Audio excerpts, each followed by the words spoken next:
Share, Defenders, the video game. Mission number 1, Bulletproof. Playable character, Luke Cage. Night in Harlem never truly sleeps. Music spills out of corner clubs, neon lights hum, people laugh on stoops, trying to forget how close danger always feels, and then the gunshots start. Luke Cage doesn't run toward the sound. He walks, slow, calm, focused.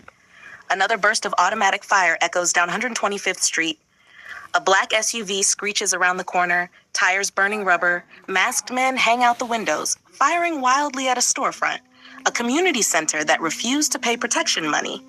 Glass shatters, people scream. Luke steps into the street. A bullet hits his chest, it flattens. The gunmen freeze.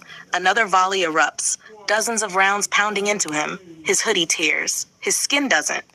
Luke finally looks up. Y'all done? Gameplay introduction, told through story. Luke doesn't swing. He doesn't fly. He moves forward like a tank. The player feels his weight with every step. Cars shake when he brushes past them. Gunfire barely slows him. One thug jumps from the SUV with a shotgun and fires point blank. Luke grabs the barrel, bends it, punches once. The man flies across the street into a mailbox. The SUV tries to escape. Luke grabs the back bumper. The engine roars, the tires spin. Luke lifts the entire vehicle off the ground and slams it onto its side. The street goes silent, except for the hiss of steam rising from the engine. But this wasn't random. Inside the SUV are crates stamped with a serpent symbol. A whisper spreads through the crowd. The Hand. Luke's expression hardens. He's heard that name before. A local shop owner approaches, shaken. They said someone new's running things, said Harlem's about to belong to them. Luke looks down the street, toward the skyline of Manhattan. Not tonight. Second wave rooftop, shadows shift. Ninjas drop silently onto the pavement. Unlike the gunmen, these fighters don't hesitate. They move fast, coordinated. Steel clashes against unbreakable skin. This is different. Bullets don't hurt Luke, but blades sting. Not enough to cut, but enough to feel. The fight becomes heavier. Luke grabs one attacker and uses him to knock 2 others down. He stomps the pavement, cracking concrete and sending enemies flying. One ninja hurls a smoke bomb. The street fills with fog. When it clears, they're gone. Only a single throwing star remains, embedded in a streetlight. Luke pulls it free, examines it. This ain't over.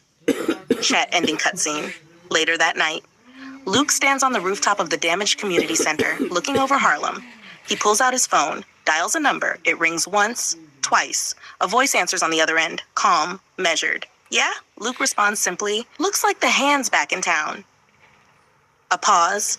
Then, guess it's time we talk. Luke ends the call. Camera pulls back over Harlem's skyline. This wasn't just a gang fight. This was the beginning of something bigger. The screen fades to black. Mission complete. But somewhere in the city, other heroes are about to get involved. If you want mission number 2 next, I can write. Mission number 2, play as Daredevil investigating the Hand. Mission number 3, Electro returns, or the full Defenders team formation scene. Your universe just expanded beyond Spider-Man.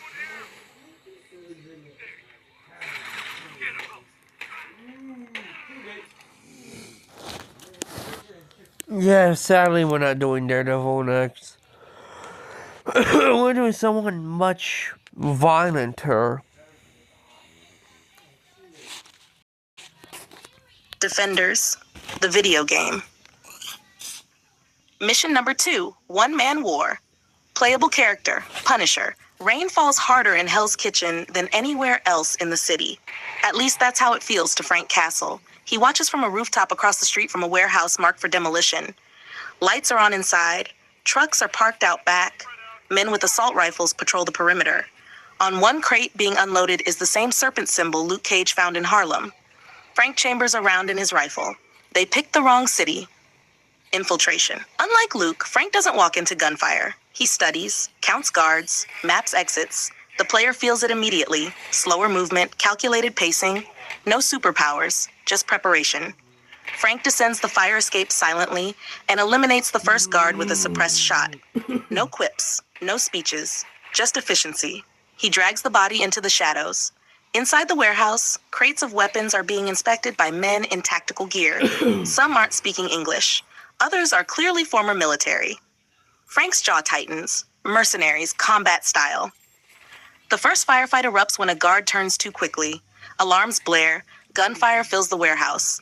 Unlike Luke, bullets hurt Frank. The player must use cover, tactical reloads, environmental takedowns, interrogations. Frank slides behind a forklift as bullets tear through metal shelves. He returns fire in controlled bursts. No wasted ammo. A mercenary rushes him with a knife. Frank catches the wrist, twists, and slams the man into a crate before firing point blank. The fight is brutal, grounded, personal. The interrogation. After clearing the first floor, Frank corners one of the lieutenants trying to escape. He pins him against a wall, knife pressed under the man's chin. Who's running it? The mercenary laughs nervously. You think this is about money? The hand doesn't deal in cash. Frank presses harder. Then what? The answer comes in a whisper. Control. Before he can say more, a throwing blade flies across the room, striking the mercenary in the throat. He drops. Frank spins toward the shadows, but whoever threw it is already gone. Only silence remains. Second phase, the trap. Frank pushes deeper into the warehouse basement. That's when the lights cut out. Automatic turrets deploy from hidden panels. This wasn't just a shipment hub. It was bait. Frank dives behind concrete as rounds tear into pillars. The player must disable power generators, destroy turret mounts, avoid being pinned down. As the final turret explodes, emergency red lights activate. Frank stands alone in the smoke. He looks up and sees security cameras retracting into the ceiling. Someone was watching. Ending cutscene. Outside, police sirens approach in the distance. Frank exits through the back alley before they arrive. He pulls out a burner phone, dials a number. Luke Cage answers. You busy? Luke asks. Frank replies flatly, they're not just in Harlem. A pause. They're organized, armed, and they're testing us. Luke responds, calm but firm. Then we hit back. Frank looks at the burning warehouse behind him. No, he says. I hit back. He ends the call. The camera lingers on the Punisher skull emblem across his chest, illuminated briefly by police lights before fading into shadow. Mission complete.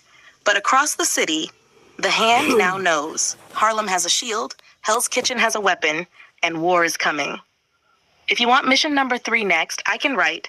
Play as Daredevil,